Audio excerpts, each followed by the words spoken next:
Hey everyone, this is Porush. Welcome back to the channel. It's been some time since I showed up, so I hope you are doing good. I'm back with another podcast episode, and this is going to be a special one and a different one because so far we have touched upon conversations regarding what goes behind the process of filmmaking. Like, what is the process of filmmaking? What are the different aspects that go behind bringing a story to the theaters or to an OTT platform? We have spoken to editors, cinematographers, directors. We have even gotten the chance to speak to actors. So we have covered a lot of aspects when it comes to the craft of filmmaking, when the craft of storytelling. And there is this one very prominent aspect of filmmaking which I feel needs to be discovered and it needs to be talked about more because right now, India and everyone else in the world is coming up with their stories of their own.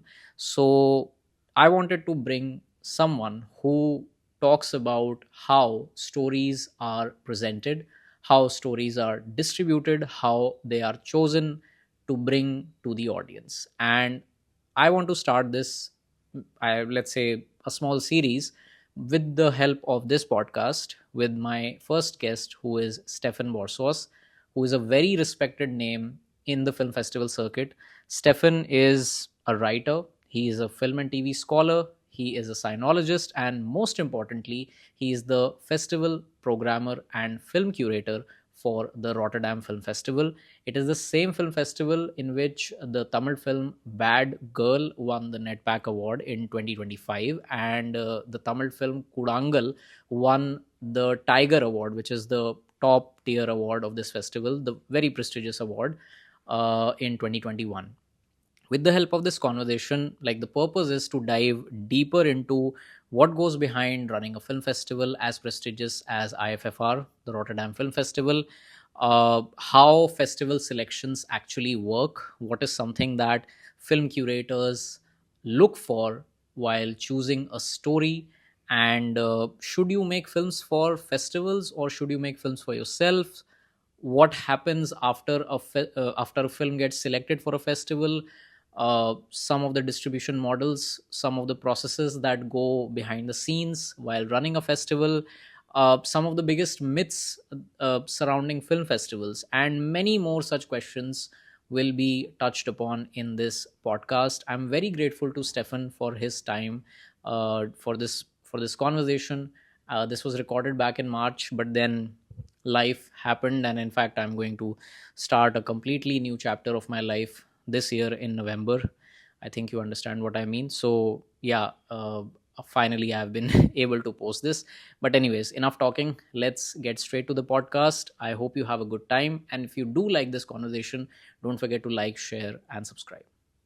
Stefan, I would love to begin this conversation by quoting something that you said in one of your interviews. You mentioned that sometimes you can tell a lot from a film's poster, which might lead you to discover something interesting, even if it's not good.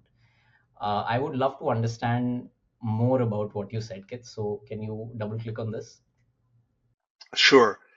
I think looking at the broader picture, a broader context, I think if you look at South Asian cinema, Indian cinema, um, there are rarely any distribution companies or sales agents who are basically, in touch with you, and the films are being, suggested to you regularly, which is the case with lots of European cinema. So you need to do, I think, a different type of research, and you need, I think, to discover is always a big word, but to find, I think, because discover things, it's always has a certain colonialist touch, and because the things are there, you just have to look at it and see it, because things are there, they are not hidden in any way. So, but to find things, you need to, at least that's my philosophy. um, I always try to mobilize everything which I can. So you use, of course, contacts of filmmakers. There are some companies who are like involved with Indian or South Asian cinema, but very few. I mean, for overseas distribution and festivals. But I think you need to use further quite trivial methods, certainly. And that means you look at the internet, go to Wikipedia, IMDb, trailer websites, news websites, and then, of course, social media as well. So it's on Facebook. And if I see something, with the other filmmakers are posting a poster or a trailer, teaser, whatever, then you look at it and check it out. As I also say, usually in this context, yes, a poster is very superficial, and it might be a dead end, but it can go in a different direction. Like Riptide was the case, and there are cases as well. But this was a film. I only saw the poster, got in touch with the filmmaker, watched the film, and it was invited. So it's. I think you need to. You know, go to different places to find filmmakers, films. Otherwise, if it's only those who are at other film festivals, who go to all those markets, they are part, quite often at least, of the festival circuit and may also be made in a certain style. So it's because trying to reach those festivals with this kind of style, which is like some form of social realist kind of cinema. And you know, of course, there's never any way to have a full overview over South Asian cinema or even Indian cinema, or even regional cinema sometimes. So, but at least you try to see as much as possible from as many, areas, ways as possible. I think that's the idea behind it. Got it. Got it. Uh, I will come to talking about Indian cinema because I would love to know your opinion on that. But before that, I would love to understand how has cinema shaped your life? Like, what was that entry point of films in your life from, where there was no going back? Was there any particular film that impacted you so much that you just couldn't stop thinking about that experience of watching that story? And it became so much so that it ended up being a turning point where you started following and pursuing cinema more affectionately, which led you to enter this ecosystem of filmmaking itself. Yeah, I think that was in school. On one hand, I played in a band, so I was a musician, which I abandoned after a few years because I was not that good. I was mediocre at best. I mean, it was fun, but to have a career or something was not very likely. So in a parallel way, I think I started to discover cinema when I was, I don't know, 13, 14. So it started with like more classical American cinema. Back then, I made a cut, so from Citizen Kane basically upwards, which was of course a stupid thing to do, but back then it was like that. So it was like more 50s and even 60s, 70s cinema. So Sam Peckinpah, Robert Aldrich, New Hollywood, and so on and so on. And then I wrote for the school kind of magazine. My first reviews were published there. And then when I graduated, shortly after, I started to write. I mean, I got in touch. I mean, the process was like this classical American cinema, then more like genre horror cinema, David Cronenberg, Tobe Hooper, Carpenter, and so on and so on, and then Asian cinema. So first it was like East Asia, especially Hong Kong, cinema. And then after I graduated, I started to write for an Asian themed film magazine, which again was more East Asia than anything else. And I took over after a few years. So I became the publisher of it, editor, and so on. But then, my parents asked, what do you do with all this? Because nothing of it makes any money. So yeah, I had to study something. When our or my thinking was also that this would give you at least a job, and then unfortunately or fortunately, I don't know. I took theater, film, and TV studies and sinology, which is like interesting, but then again, also eventually not really the best combination to find a good job anyway. So, um, and at that time, just before the studies, I had already become involved with the Cine Asia Film Festival, which was founded by the former editor of the magazine, which was also called Cine Asia. So I was involved from 2001, was that, in the first edition of the film festival. So I again the first film I ever programmed was Noisy Requiem by Matsuo Yoshihiko, who finally, after so many years, returned in a way to Rotterdam this year, which was very nice with his first film in many years. And then there were some South Korean shorts I programmed, and then especially then Hong Kong and Chinese cinema. So, but yeah, then came the studies, which hardly left me any time for anything else, I must say. So there was a pause. I mean, well, no, yeah.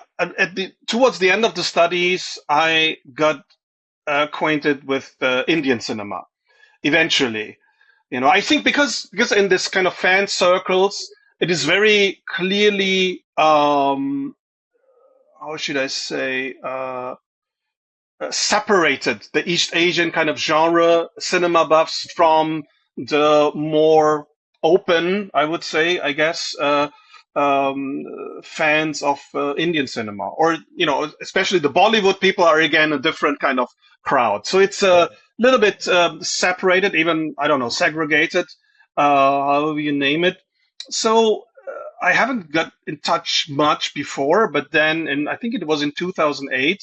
I got in touch, and if I explore something and if I like something, then I really go deep into things usually. So that was with Chinese cinema or Hong Kong cinema back then, and then with Indian cinema it was quite similar. So early on, I saw a documentary which had quite a long segment on South Indian cinema.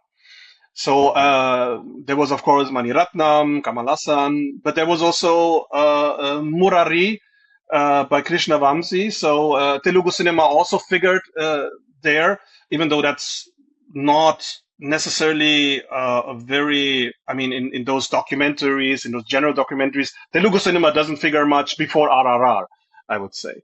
So that was, yeah, interesting. So I, took a deep dive, and then with students still, I also traveled to India, and then I met lots of filmmakers in Chennai. I think the first meeting was with Ram, who became a friend afterwards. So that was the development. And then after graduating, I started to teach at the same university for a couple of years. And there I invited Olaf Möller to give a speech about film criticism, about film writing and writing in general.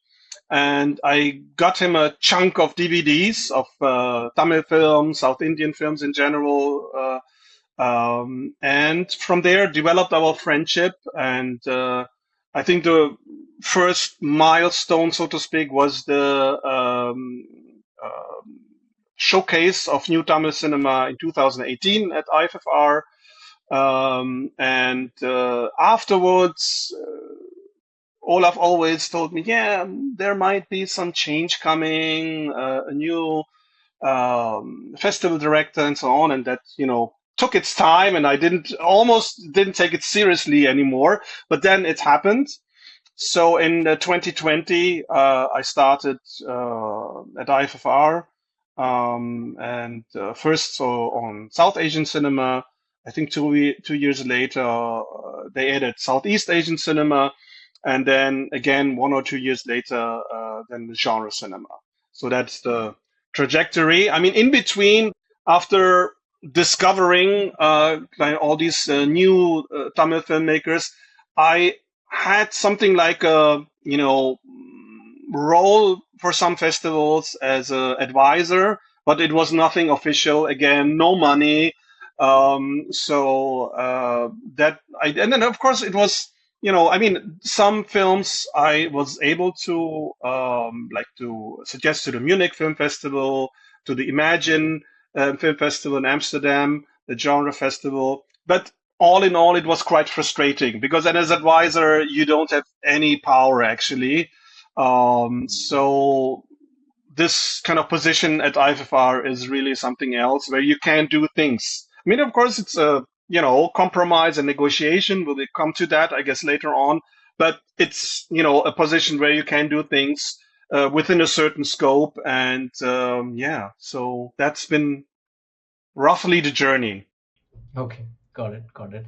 And I would love to know, like, what are some of the Indian films that, like, in the phase of that discovery, what were some of the Indian films or the South Indian films that you really liked, that you really found to be interesting, and that, drove you more towards uh, our country and the cinema?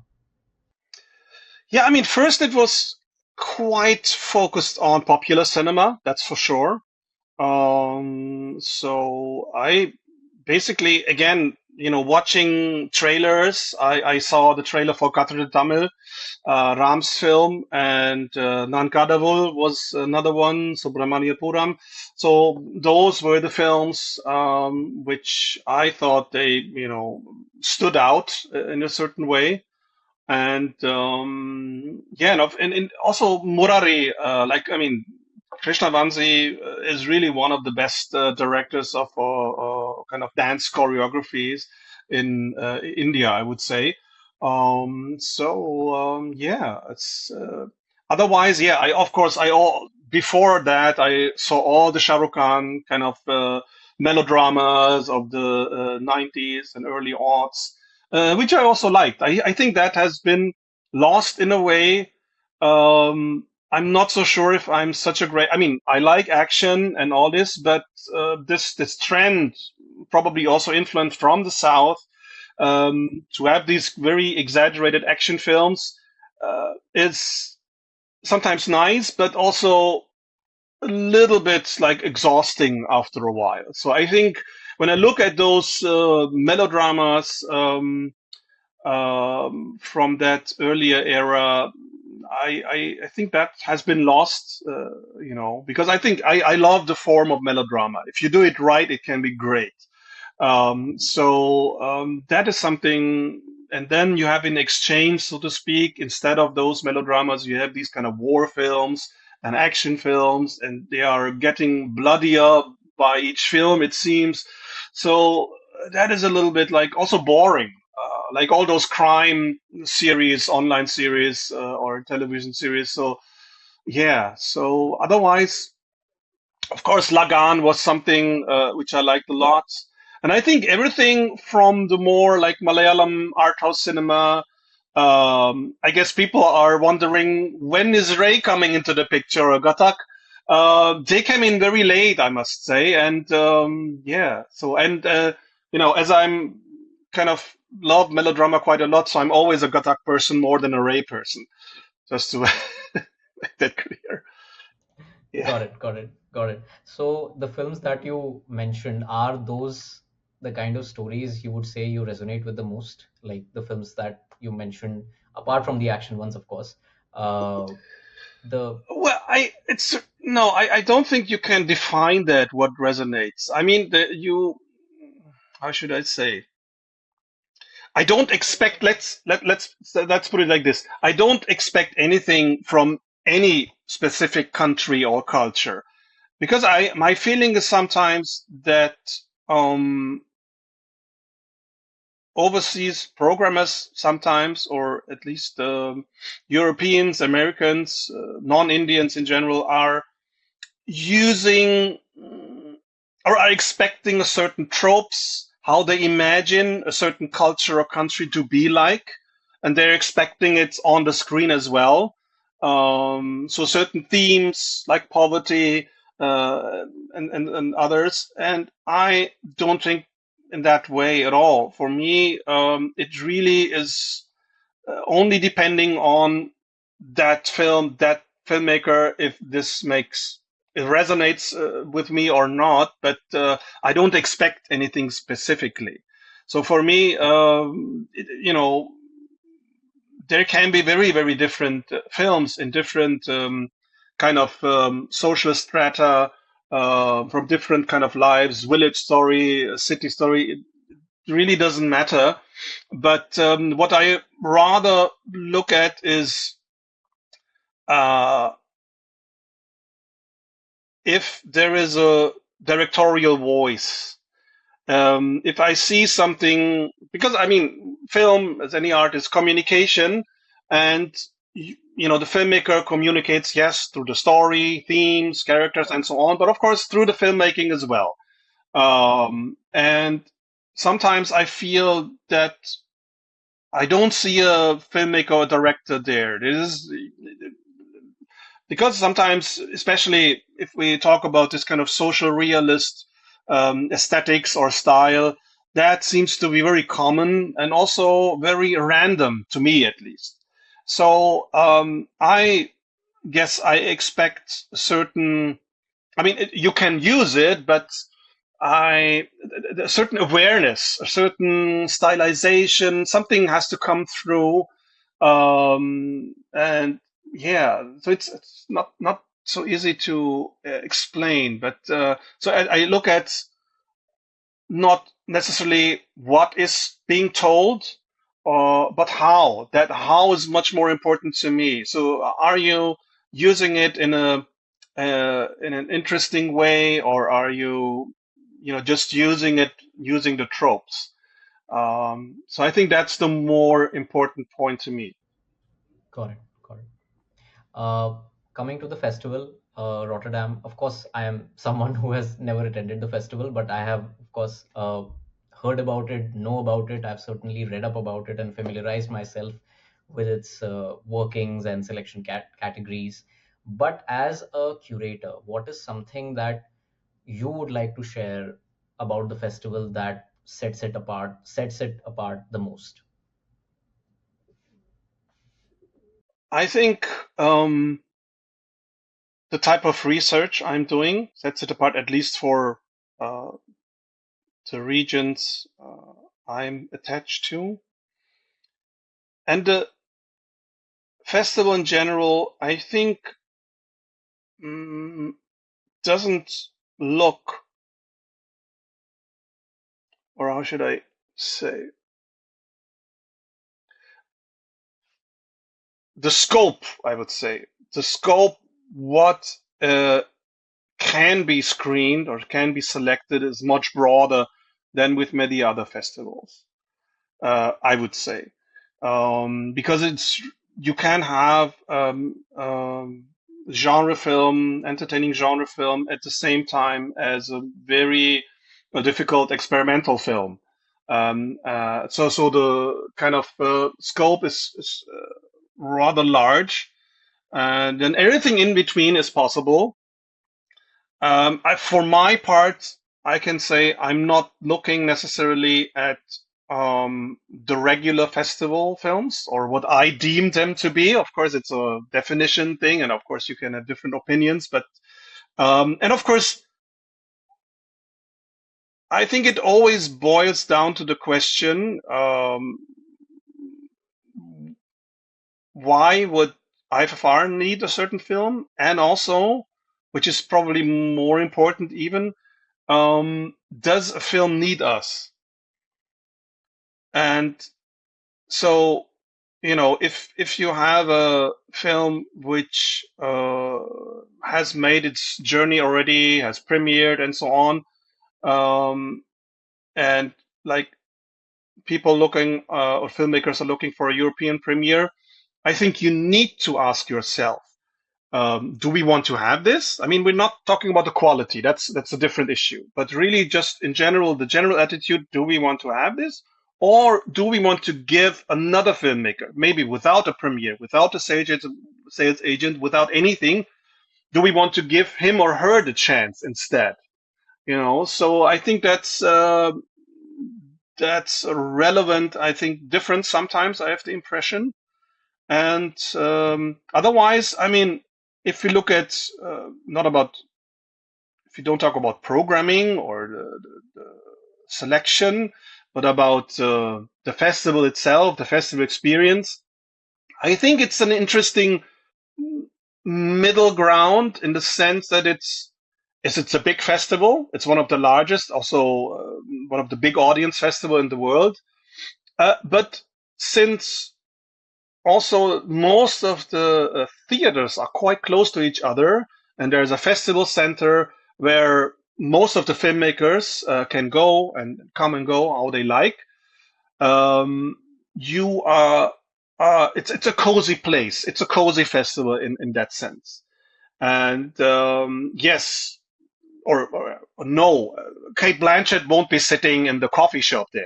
That's not going to happen, certainly. But I mean, most of the teams and filmmakers are sitting side by side, so the exchange between also audiences and to a certain degree critics, filmmakers is there, and yeah, so I think it's a good mix in that sense, and this makes it, I would say, quite a special experience. Yeah. For sure. I'm certain of that. What would you say is like the biggest challenge of running a festival that holds such credibility and prestige? Well, I mean, to keep up the quality, that is something you're always concerned, because I think, you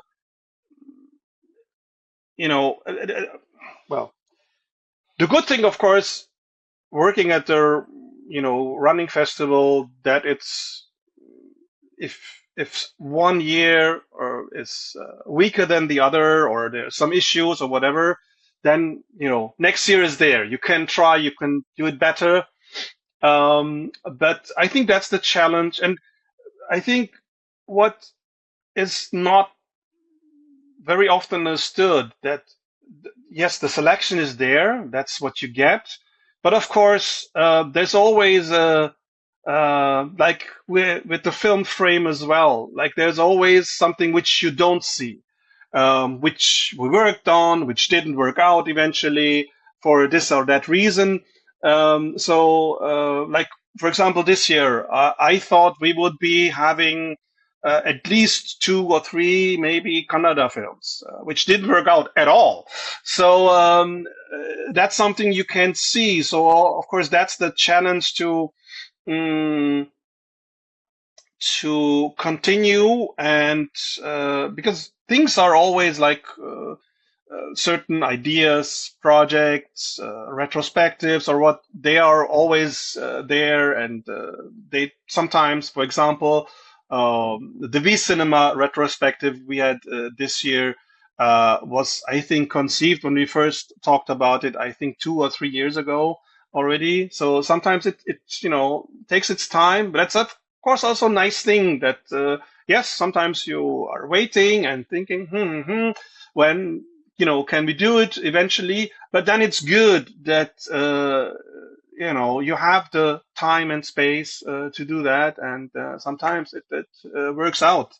So I think that's for me at least, to do justice to the region, to have. I think that's not only my philosophy, but also, certainly also the festival directors, Vanya's philosophy, to have a broad representation of all those regions.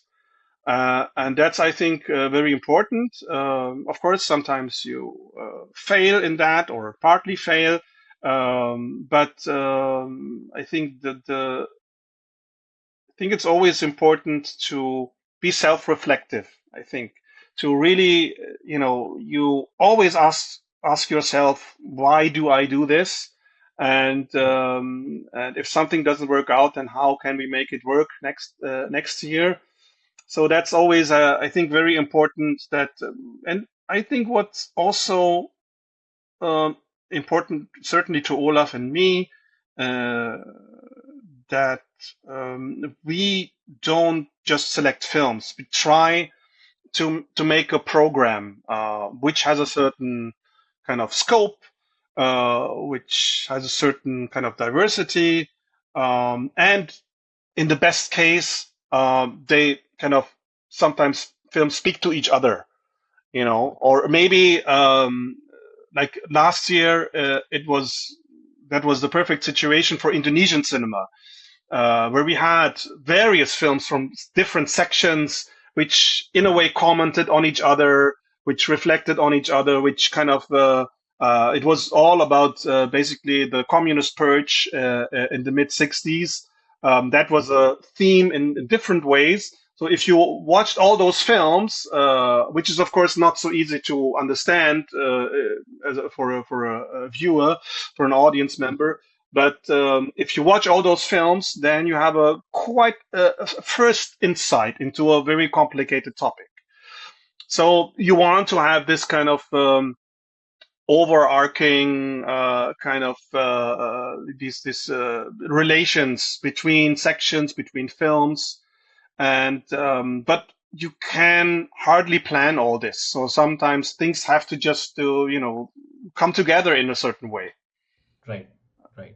What you just mentioned, that aspect of self-reflection and asking that question to yourself, is like, would you associate that self-reflective philosophy with how IFFR maintains its distinctive voice without being repetitive and formulaic, especially in a time when every film festival is striving for international acclaim?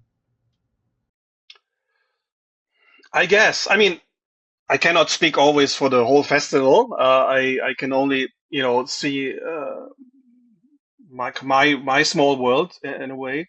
But yes, in a sense, you always need to find a certain balance, and this is more intuitive. I mean, it is, yes, you think about it and probably overthink it, but like with Ashish Abikuntak being, again at the festival, you need to ask yourself.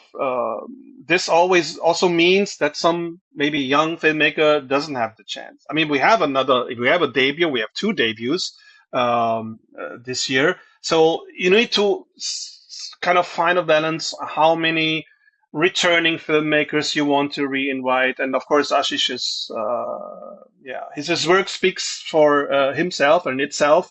So there's not much of a discussion why you would invite him, but at least you need to stop. You are overwhelmed by the film and everything, but then, okay, how do we construct a program where he can find his place, and also then others still. So therefore, of course, to push for more titles is always one of the things you need to do.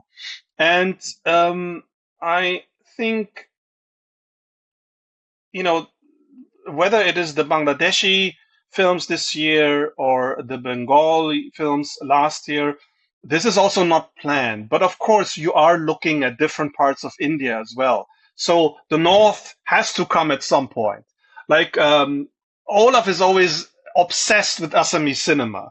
But when I look at many of those films, I see, yes, they are interesting thematically, but then filmmaking wise, uh, not as strong many times.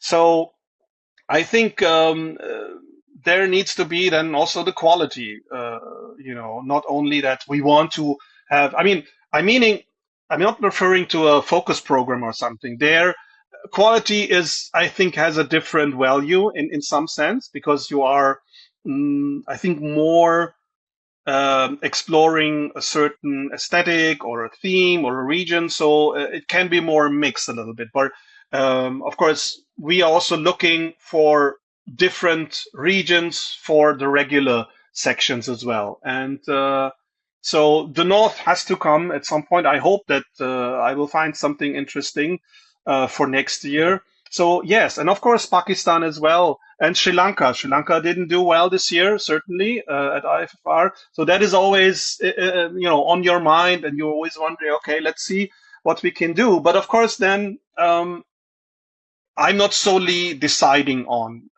films anyway. So it's in the selection committee. So even if I want to do something, there's always the second step, so to speak. So but yeah, you need to believe in it because I think um, each time, at least that's my personal impression. Um, most of the times, when you are really believing in the film, then it gets selected. If you have your doubts, if there's something, there's some issue with it, even though small issue, but I still go forward with it and let's see what happens, it doesn't work out mostly actually. So it's something very intuitive, but yeah, you're looking at different areas of the region, of the culture, the filmmaking. But sometimes it takes its time until you find something really okay. This is something we want to go forward with. Yeah. Yeah, yeah. You just mentioned the fact that many more films from the north should come up, and you would love to, of course, experience them and bring to the festival. As a fellow cinema lover, I would just like to, if you don't mind, I would love to just mention about a film from the north of India, which is also on movie here in India. It's called The Last Rhododendron. It's by this guy called Yashashvi Juyal. He has a very distinctive, I would say, visual language of telling the stories, which are very rooted in the northern region of Uttarakhand in India. Uh, and like, if you ever get the chance, please do check out his work.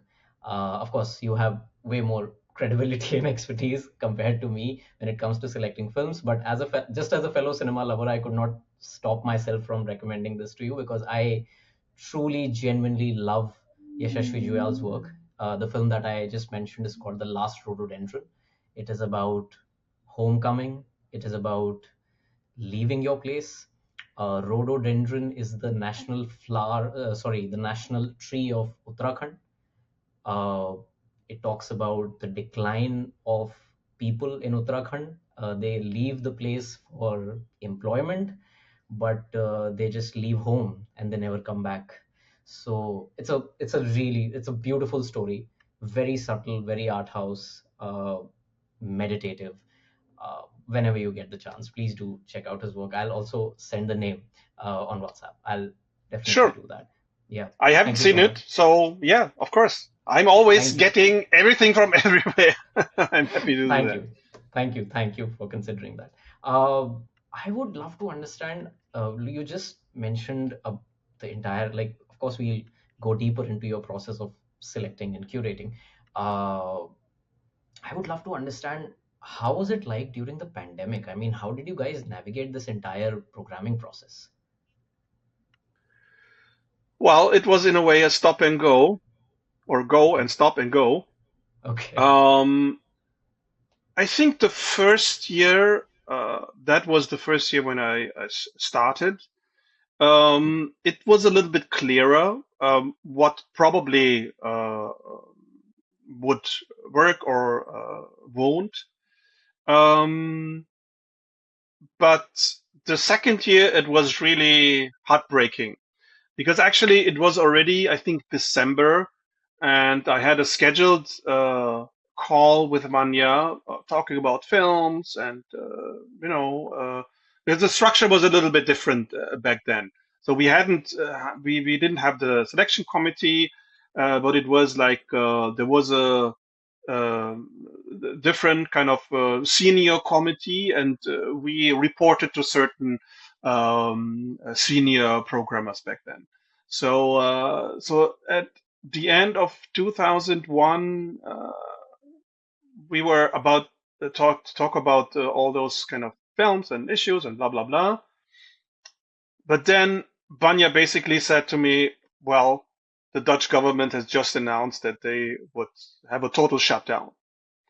And the bitter irony was, I think they opened up either one day before the festival started or something like this. Like, but of course, if they say in late December, because we were really going for a regular in-person festival, so with all the necessary mask and blah blah blah, all these things, but nevertheless, so it's was heartbreaking. So every discussion about any further selection was stopped immediately. Um, yeah, so that was quite tough to accept. But well, what can you do? So, but in a way, what can you do? Yes, you can be sad and angry or whatnot, but I'm quite practical usually in those moments, because you need to find the best way to continue and make the best possible way out of it. Otherwise, it's really consumes you in a way. I know that Olaf back then was not happy, and so it's you can for a certain time. You need to accept it, but I think it's really is very important to be practical, and of course it kind of how should I say, whenever there's any problems in the future, like smaller program this or that, or any issues. I think we made it to COVID, so I think through COVID, so I think it cannot get worse. So, basically, there was these 2 years were really weird and strange, and there was also one instance because they had a platform where you had some icon or which was supposed to be you, and like getting around in a coffee shop or at some place, and it was supposed to be reflecting or representing that, but only like in a computer game, you're going to this person and want to talk to that, and this was, I mean, at some point they had the idea to continue that in a certain way, but I'm happy that they didn't, because it's really meeting people in the real life is really something else than having some exchange on some internet platform. So yeah, so I think we really went back to completely in person, and it's really like a bad memory. I mean, the whole kind of period is like that. So yeah, but strangely enough, I mean, still the Tiger Award was in 2021 for Pebbles. So how could I complain for that? So Right, yeah. right. Pebbles was a beautiful film. Beautiful, beautiful picture. Uh, I will keep touching upon. There's something that I just thought of asking you before moving ahead, and it's kind of a personal question regarding films. Do you remember the first time when you got very emotional, or you literally started sobbing after watching a film?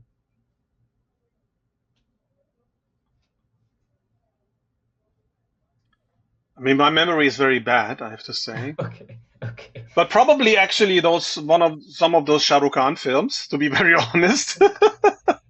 Before, I don't know. Probably To Live by Zhang Yimou. That could have been, yeah, that was something that tragic family story. Yeah. I would say those. Okay, got it, got it. Is there something in particular that you have noticed recently from emerging filmmakers? A certain kind of creative voice, creative choice, certain kind of inclination that you have witnessed or noticed from emerging filmmakers? I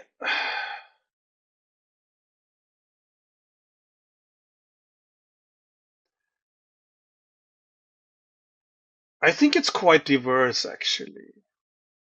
What I rather notice, honestly, that there is, and I like to rather talk about positive things, but there is a tendency sometimes to make films which really are seem to be designed for the festival circuit.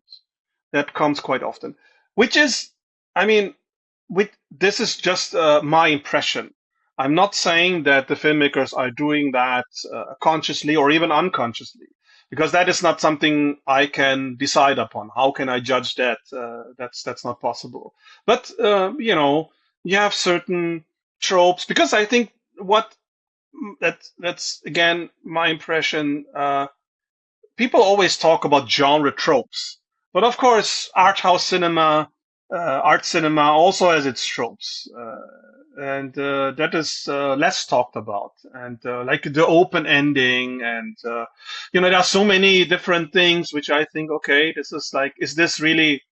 Mm, do I feel that the story needed to be like that, ended like this, or told in this way, or is this more some fashionable style which adheres to certain European tastes? And that is something, and the style or the approach of this kind of social realism is also part of that, for me at least. And that is always like, not communicating me with me in the best way, or not reaching me, I would say. Otherwise, I think it really depends. I mean, there are certain regions which have a similar style, or certain filmmakers which come from similar backgrounds. So there are connections, but I think looking at the whole of India, it's quite diverse. Yeah. Okay, okay. So, like, if someone comes and asks you, like a budding filmmaker comes and asks you that, should I make films for the festival or for myself? What would you say to that? Yeah, it's the question. What do you want to do with your life, or what do you want to be as a filmmaker? Of course, from a strictly professional point of view, um, it would make sense to make a film which hits certain points. Um, but if you look at the memorable filmmakers, also those who made it internationally, they are rarely those who are just making some European-oriented festival circuit product, I would say. So in the long run, you remember the more original films, the special films, rather than something which is okay or okayish, nice, but then doesn't have a true directorial or any artistic voice. So from a business point of view, I guess, yeah, it makes sense. It might make sense. You would be more interesting for buyers, sales agents, all these kind of business people. But I don't know. I mean, it's for my kind of work as well. I'm not seeing this as a career. So if I would do that, I would need to do things very differently. And I think as a filmmaker, it's the same question you need to ask and also answer yourself, basically. What do I want to do? Do I want to have a career, or do I really want to present my own artistic voice? And it's a very complex question because many of those influences are unconscious. So people are who are accusing certain filmmakers of following certain Western or European tropes are quite unfair in the sense that you never know about the process, how a certain film. Yes, you can see, okay, there is this lab or that lab involved, and there's this fund and that fund. That already says something, but doesn't have to really really say everything, about the film and be the sole reasons why there's this or that aesthetic choice. So I think it's quite complex, and filmmakers don't necessarily know their own influences. I mean, it's something unconscious in their upbringing. How they maybe also in the film school, that they learn certain things, certain what is important, what is not important. Also, if I look at programmers, of course, they see European or American cinema, especially European cinema, if we talk about the festival circuit, as the most important, because that's what even in film studies, what you are taught. Even though you get a glimpse of Bollywood or some other exoticism, of course, but still, that this is equally, important or unimportant is hardly taught, unfortunately. So, of course, the upbringing, schooling, and everything plays into that, and that's not necessarily very conscious. So I think that's why I always say that you need to be very self-reflective. Why this choice and not the other choice as a filmmaker, but also as a programmer eventually, that you need to ask yourself why I want to have this. Is it because I have a connection to the filmmaker, or if why I want to have this film in the program? So, and of course, it is, and that certainly also goes for the filmmaker. If you look at programming, it's always a negotiation process. So there are so many different people involved, stakeholders, like HBF. There's, of course, a certain tradition of the festival. There's the filmmaker. There are audiences who have their kind of interest in discovering things, but also seeing films which won awards in Cannes or Venice. There's a festival director who has his own or her own artistic voice.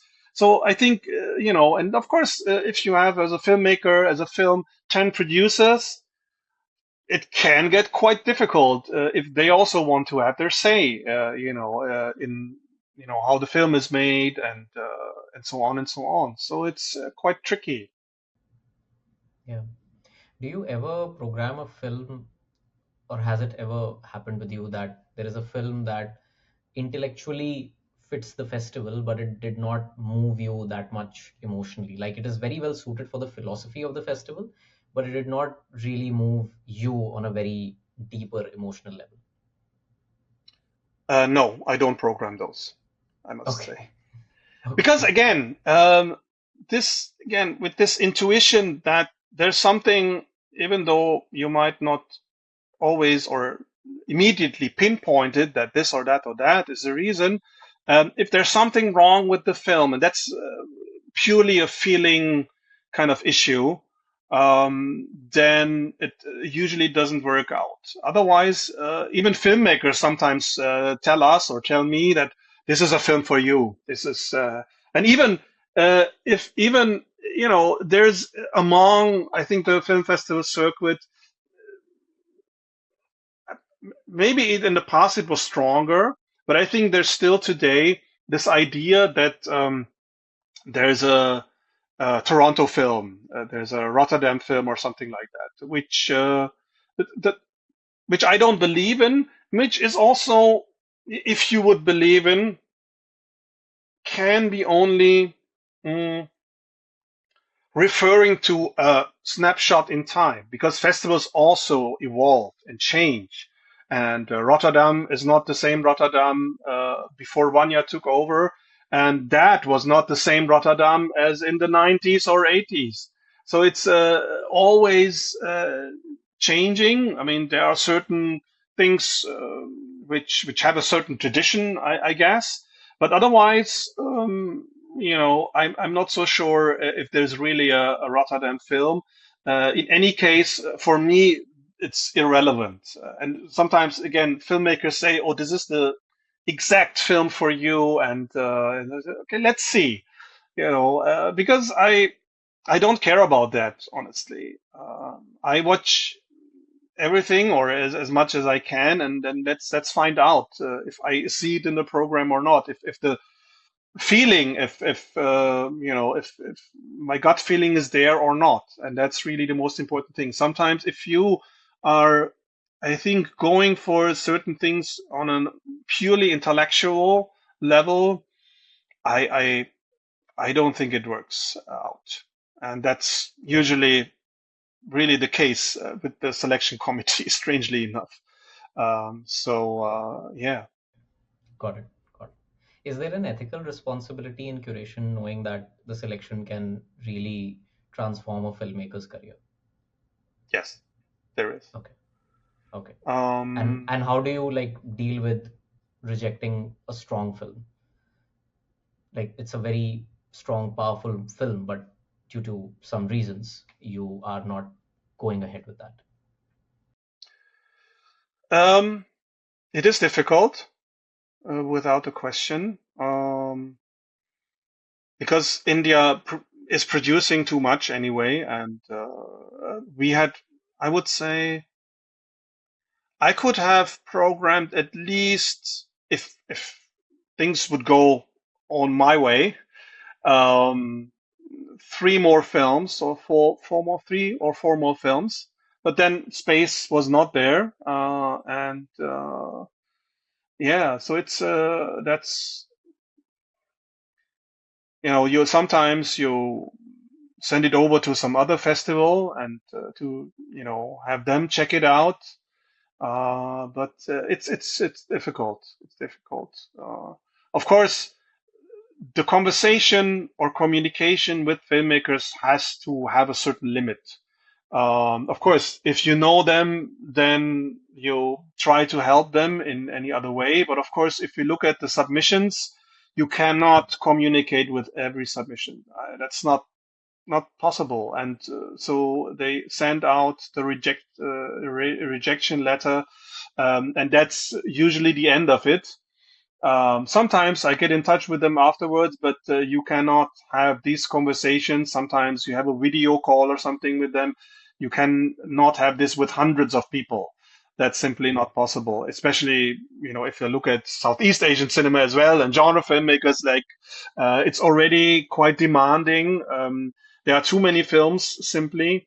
So, yeah, but it's quite tough. And of course, you also cannot comment on each film individually. If people ask me, then I try to do that.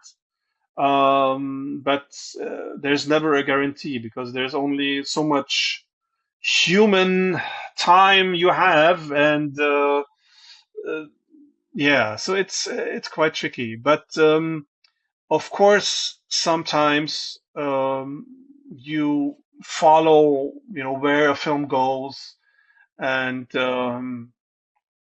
see what you can do for it. But sometimes it's the end of line, and then yeah, that's it, unfortunately. So that's why I'm also, which hopefully works out better next year, um, that you are really pushing for as many slots for Indian films or South Asian films as possible, that you can have several debuts or new filmmakers in the program. So yeah, and then sometimes you follow a filmmaker um, who had like a debut, and it was screened at a smaller festival only. So, of course, you're interested in the filmmaker himself or herself, but then you want to push that for the second film at a larger platform, of course. So, but yeah, it's there's a responsibility, and but yeah, it's never enough, so to speak. That's for sure. What Yeah. you can do. Yeah, I am not sure if I'm able to articulate this properly, but like I'm sure you must be flooded with submissions every year. There must be lots and lots of films that you have to, take care of. And of course, not every film gets selected in the festival, which is definitely uh, sad and heartbreaking for the new voices who are, trying to find an audience with the help of these festivals.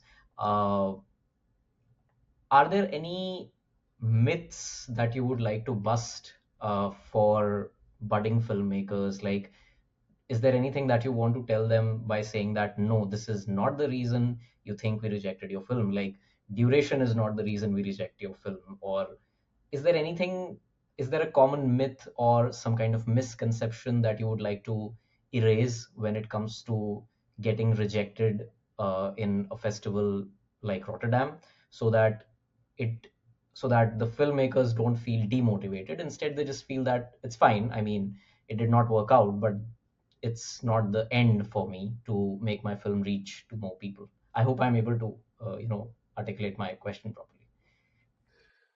Yeah, length is not an issue, definitely. Like actually, Olaf is always obsessed and interested in long films, very long films. But no, I really don't care about the length, honestly. It's only an issue uh, when it, the film doesn't work. So then it's very clear. But even then, I mean, what can you do?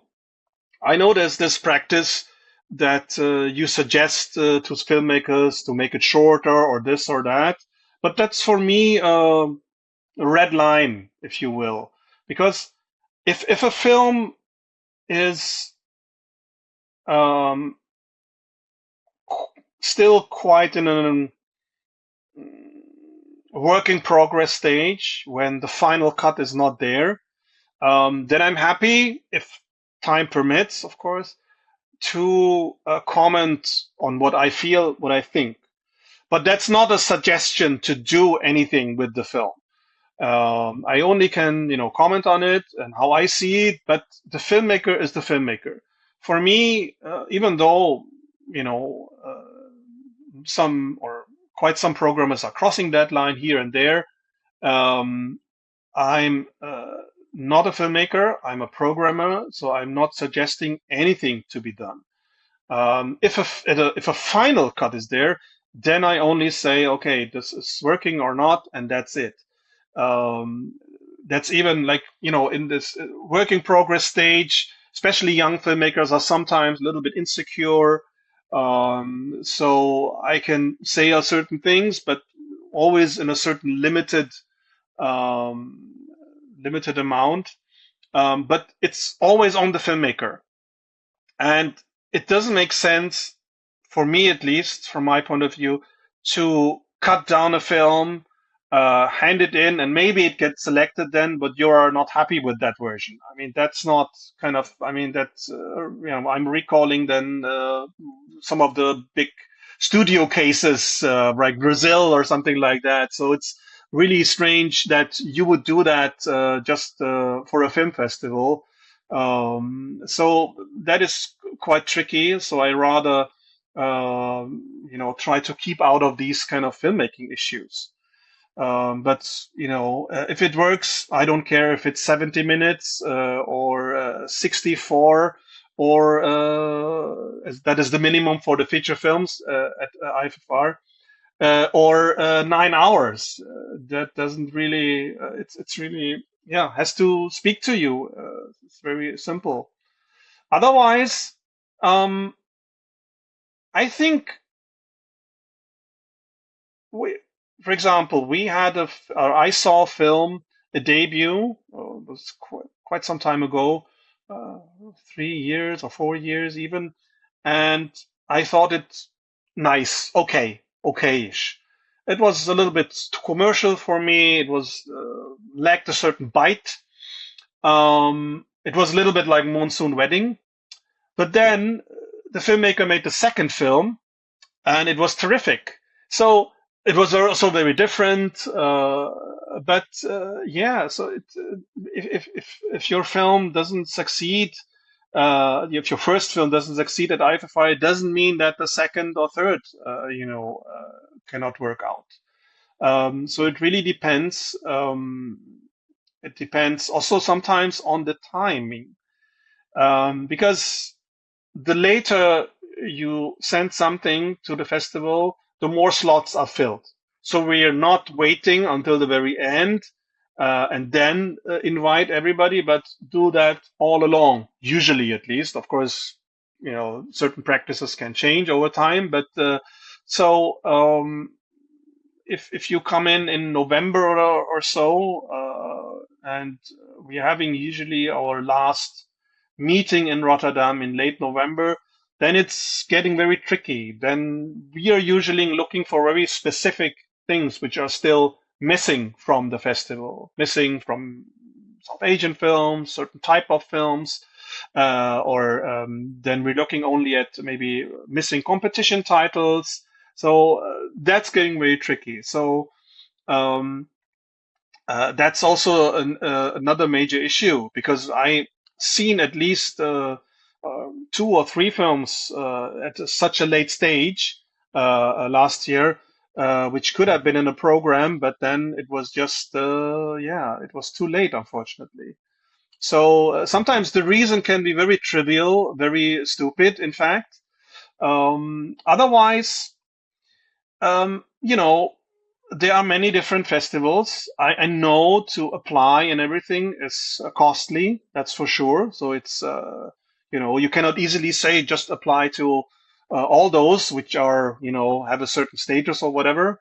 But you need to look at other, I mean, it's something, I think what is very difficult, and also by many not known, that getting a film or getting a film made is maybe a miracle already. But then you need to change your hats. You need to change into a business person who must do research about festivals and really has to make a plan, how to go about it, where to go first.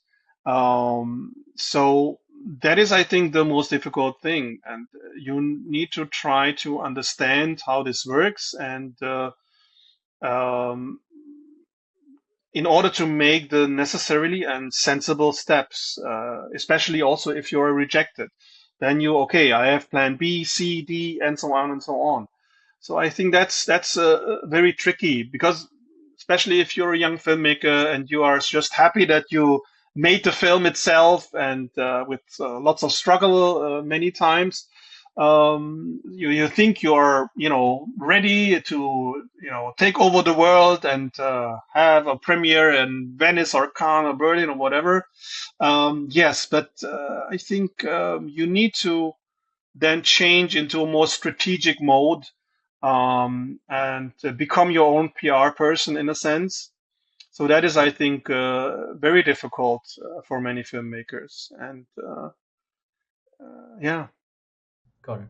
Got it. Like when it comes to choosing films, and I would just like to double down on this a little bit, that when it comes to selecting films, do film programmers and curators also consider any technical aspects of the film? Like I've heard it from some of the people I got the chance to interact with who are from the film fraternity, that if you are submitting a film in a festival, make sure the sound is proper. Doesn't matter if you are shooting on a 480p device, it doesn't matter, but your sound should be really good, because then there is a chance that if your sound is not good, if the sound design is not good, your film will not be selected. Yeah, so like I've heard this thing that the sound should be very good, sound design, the dialogue should be heard properly. It doesn't matter even if you are shooting on an iPhone 3G or whatever. So are there any technical aspects by any chance that you look at, that there's this aspect also, that yeah, it looks like that? So maybe or is it always the story first, like emotion? If the emotion is connected with you, doesn't matter what it is, what we are going ahead with that.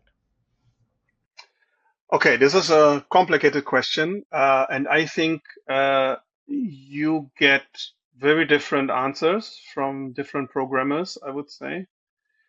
I even heard that some programmers like nice pictures.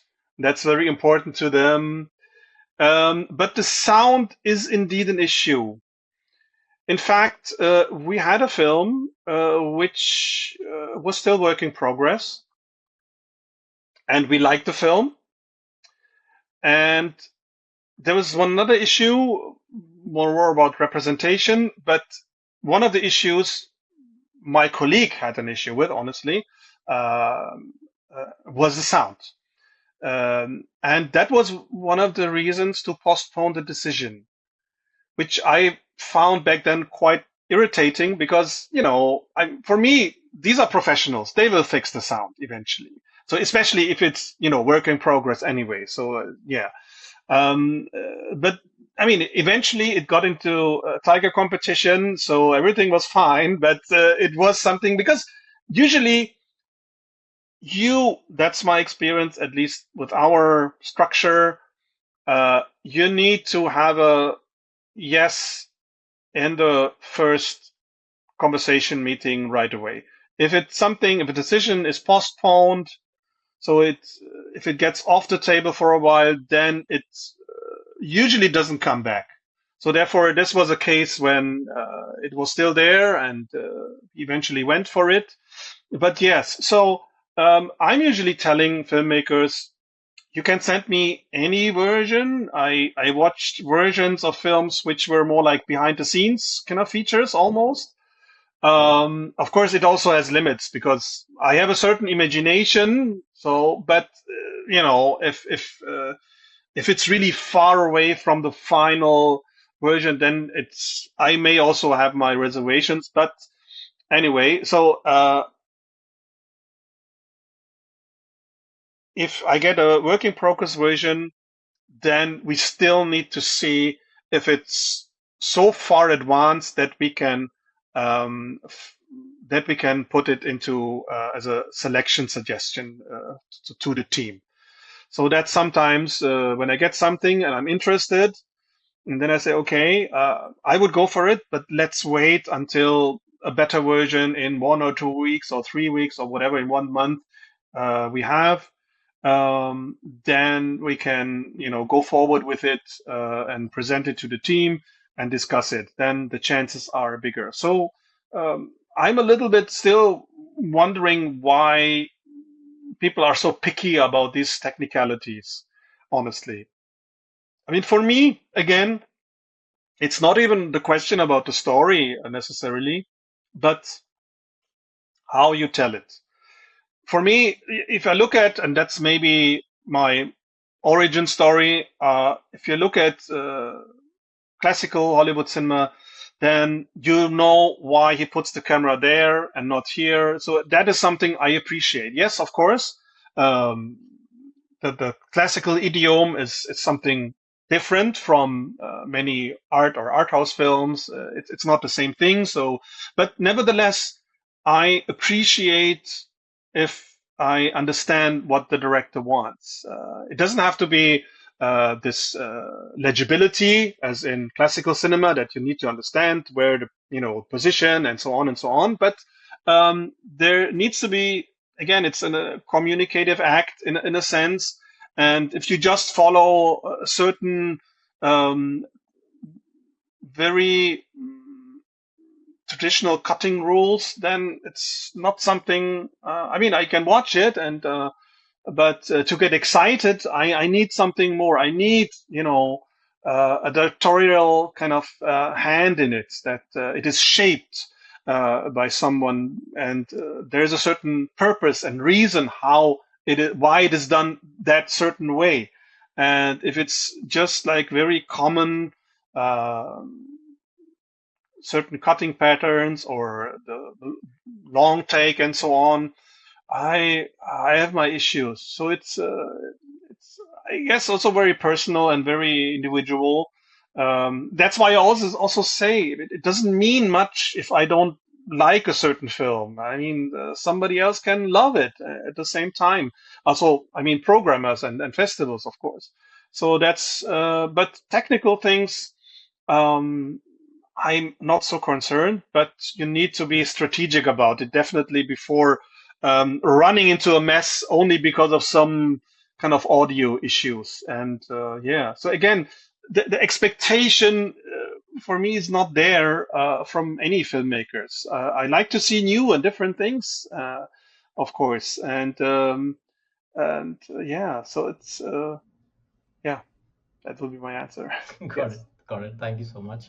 Again, coming back to Rotterdam, uh, and in fact, this is something that is connected to another prestigious film festival, and I would love to know what is Rotterdam's role in that spectrum. During the recent edition of the Berlin Film Festival, there were debates about whether festivals should be platforms for political positioning or just remain very neutral curatorial spaces. So, how do you see Rotterdam's role in that spectrum?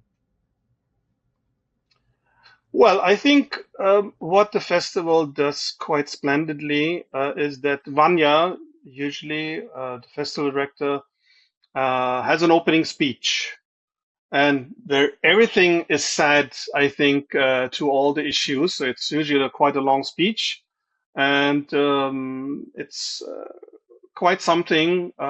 It is very thoughtful and in a thoughtful positioning in a very complex situation. And I think it's in that speech, and certainly what we are showing, um, are, in my point of view, at least saying enough.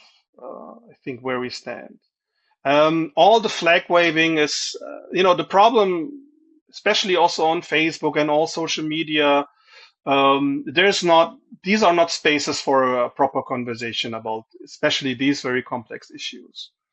So therefore, we have a certain principles also in the selection committee about films, especially currently. But it eventually shows if you see those films and if you check the background of certain films, then I think it's very clear which trajectory we go, and I think that yeah speaks for itself from my point of view. Got it.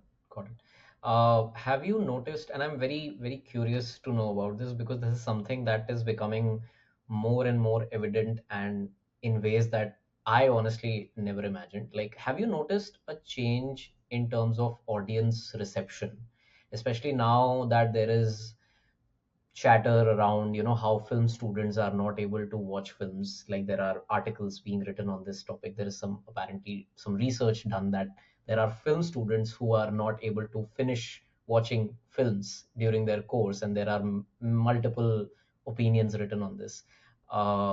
And we are also noticing, especially on streaming platforms, that narratives are becoming more revealing. Like, there is a lot of, like, show don't tell is becoming extinct, and every information has to be said via dialogue. Every exposition has to be put out because stories are becoming content. And this is being done to avoid the diversion due to excessive use of smartphones, even in theaters. So during Rotterdam's, during the event, during the festival, have you noticed any such change in audience reception in terms of how audiences watch and consume cinema now? Are there any changes that you have witnessed, and do they trouble you, or, like, I would love to know your opinion. Um, I think the festival audience of Rotterdam has an interesting mix. It's becoming younger, but of course, festival um, audiences are certainly on the older side, usually at least. And those, of course, I don't know, have been brought up in a different way. So they watch films, in a different way, and they are certainly not having these issues. Among the younger ones, I don't know. I mean, it feels that. I mean, I cannot vouch for it because I never watch or hardly watch any films there because I'm always, having meetings and having introductions and having to run for the next introductions, coming back for the Q&A of the first one and then the next Q&A. So it's a little bit difficult. So but I cannot say that there's much issues with mobile phones in the theater or something like that. But there's something else, and that has probably a different origin, but is also, I think, has been a problem of festivals. Because if you look at the art house cinemas across Europe, or at least if I look at Germany, for example, there, I think the art house kind of name has become something else. So in art house cinemas, yes, you have some of those festival darlings being shown and having a national premiere and whatnot. But they're also showing sometimes even US kind of blockbuster films, but also films like French comedies, very mainstream comedies. But then because it's French and not German, it becomes exoticized in a way that it can go to these art house cinemas. So I think even the notion of art house has become very, very different in, I think, the last, I don't know, 20, 30 years. And that's good and bad. I mean, even it's the audiences have a broader taste, but of course, many people, many more of the more difficult films, they are basically only shown at the festival circuit anymore because they don't really take the step over to the art house cinemas anymore. So the taste was in a way, or the art house understanding has been diluted in a certain way, I would say, and that also goes, I think, goes then back to the films which are made. So, like Paya Kapadia's film, it was very clear that this would be a big art house success in the art house cinemas because it's it's such a it's such a such a broad appeal to many different people. So that was very clear, and so I think the more rigorous, more difficult films are losing out in that sense. Doesn't mean that these films are total feel-good films or something, but I think the art house cinemas have been to a certain extent commercialized, I would say. And in that sense, I think it also had its influence back on the films which are being shown. And otherwise, I think if we go back to your question, I think these very young audiences are not the chunk, or not, I don't know how much what's the percentage is actually of those very young people who have who have grown up with a very different kind of media types of media, So I'm not so sure. I mean, of course, if I look at the regular um, theatrical showings in Germany, at some US blockbusters, of course you see it. They're always at their mobile phone, they're talking. Um, I guess they treat it as their bigger living room or extension of their living room. And yes, of course, television has a certain influence, or the streaming platforms have a certain influence on cinema as well.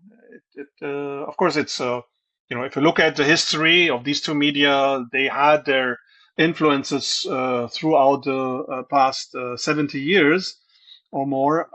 But in a sense, yes, you need to explain more because, of course, the regular television or streaming viewer are watching these films not with the same attention as in a dark cinema hall. But of course, if you are if platforms like Netflix or Amazon are behind certain films, they certainly ensure, even though they have a theatrical release as well, and if it's a more if it's a non-auteur film, let's put it like this, then certainly they need to make sure that these are fitting the theatrical space, but also their streaming site as well. Right. Yeah, what can we do? In this regard, do you have any expectations from the audience? Something that they should change about it or think about it? Yeah, how can you change it if you are brought up that way? If you're are if you're understanding how you use media is influenced by all these kind of, especially mobile usage. It's very difficult, I would say. I mean, it's probably a thing in schools, something, but the issue of kind of media literacy is not something which is very important, at least at the moment, for example, in Germany. So if it would make the change, I don't know. But I guess with film festivals, it's still a different thing because it's something special, I guess. So maybe they are um, not behaving in the same way. But maybe the audiences are kind of slightly overlapping, but not really otherwise. So I guess it's just a different audience. And of course, if you look at the art house cinemas in Germany, there's also it's different than in a multiplex cinema, the behavior, the audiences, and everything. So, but otherwise, for the future, it's very difficult to change these habits, and this behavior just like that. How can you achieve that? Yeah. Mhm. And what kind of cinema do you wish more filmmakers were brave enough to make? Actually, I would like to see more Ashish Avikuntaks. I mean, not the same, of course, but to make really your own thing. Um, Again, and I don't want to appear that I just focus on this issue alone, but this social realist cinema is something which as an aesthetic, uh, I don't appreciate that much, and it seems to be so, um, you know, s- such a trend or used by so many filmmakers, and that's something. Um, I find, again, not very interesting in its aesthetics. And then many films look so much alike, I would say. And I think it's very important to have your own voice, to be original, is, I think, very, very important to me at least. And yeah, so I think and of course, it's very difficult at the moment to make films, or, well, let's put it like this. It's very difficult to make films in India right now, but I guess even more difficult to distribute films in any way. So I understand that maybe you wouldn't, um, you wouldn't do very much experimental stuff. But otherwise, I think, yeah. What do you mean? I mean, it doesn't have to be like his films in any way, but it has to stand out, has to be again original. I think that's something which I find very important, and that's also what I'm looking after. I mean, of course, there can be different opinions, if it's, but nevertheless, I think that's the thing I'm looking after definitely, and I hope I will find for next year's edition. You know, Yeah. My very last question, Stefan, for this conversation, and I think it was an obvious conclusion for this conversation. For every conversation that you have with someone who is an ardent admirer of cinema as you, uh, do you have like a Mount Rushmore of filmmakers who you dearly love and you would love to recommend films that they have made? I know I should be asking letterbox top four or something like that, but I like to say that the Mount Rushmore of filmmakers, like the top four or the top five people that you have who you really look up to, that yeah, they are legends and they have made cinema. from all over the world or Any only country, India or any country, any region, doesn't matter. Any language. yeah. Then the answer is of course always it's far too much. You cannot select so few filmmakers. Okay. But let me see.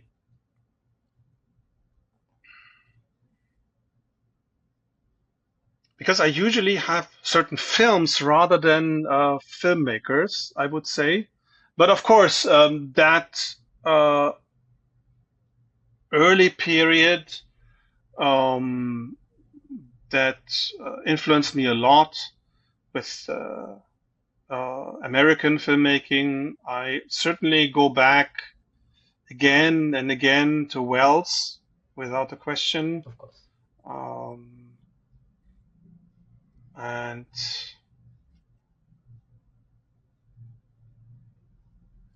let me think. It's very difficult. You put me in a spot. Um,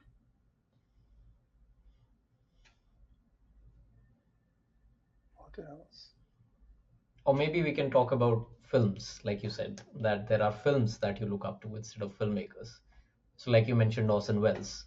So, any other films with that you really consider like top of the line, top tier? I guess the Second Dollar Film by Leone. Okay, got it. Again, popular cinema. So more than anything else. I think I also still very much appreciate Ram's first film, Kata de Tamil, which was so important also for me to get into Indian cinema, Tamil cinema, South Indian cinema. Um, that one. Um, there's so much. It's so many names pop up here and there, but can I make a selection? I need to go back to my top 10 or whatever it was from Sight and Sound. I always forget that. Um, um, what I also very much appreciate is Johnny Toes, Hero Never Dies. Um, what else? Um, one director I can mention is Sutton Rawley, who's a TV director from the 50s to I think late 80s, something like that. And who I think what is very interesting about him, I mean, he was working mostly in episodic television, so that's television which is usually supposedly rubbish, which it is not. But he treated it as an aesthetic exercise. So he was like, if you look at any of the episodes, sometimes more, sometimes less, but really, he was a crazy person. He um, like there was this one story which is a I think it's Voyage Beyond the Sea or something like that. So it's a very like more of family television series from the 60s, and he wanted to have a one take opening, complicated thing, and they had to change the set, and everybody got crazy about it. That why is this guy doing this thing? This is just a family show. So he was somebody who really also wanted to kind of hold the camera himself and all this kind of stuff. He also shot episodes for the famous war series Combat, where also Robert Altman shot quite a few episodes. I think he pretty much set the tone, and then Rawley and others kind of continued in that way. So I think his thing is especially in the early years, kind of very elaborate, kind of long takes, and then after I think when also mediated through advertisements. So they used the aesthetics of the French New Wave, and it came to through those advertisements. This kind of more, at least they relied more on editing, and that came through them to television. And then he also changed his kind of style a little bit. But he's a very, very interesting filmmaker, or mostly television maker. But that was in my stint, which is still going on in television research. Still one of those which you just think, I mean, at least I was amazed. Or another one is Walter Doniger, who made, I think, I don't know how many hundreds of episodes he shot for Peyton Place. And it was a similar idea, which I think probably stems from the live television era, when they try to, in these kind of live circumstances, try to compete who can get the more complicated shot and who can this. And then Frankenheimer was among those. So I think that somehow was continued by some of those filmmakers, or they were also assistants sometimes to these older filmmakers.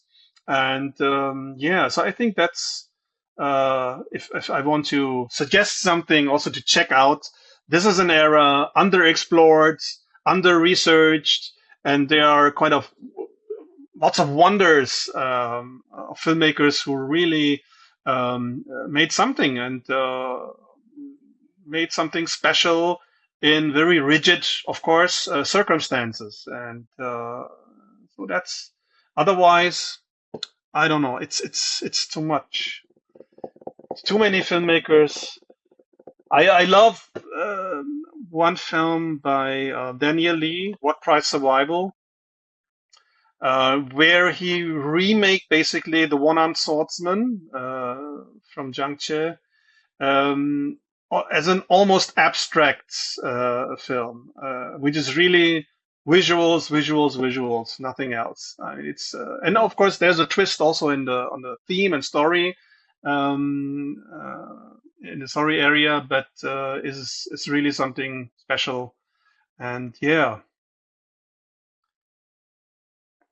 I certainly also love Peckinpah's Pat Garrett and Billy the Kid. And yeah, Got it. Yeah, too many, too many of them. Yes. Thank you so much, Stefan. Thank you so much. It's been an absolute pleasure.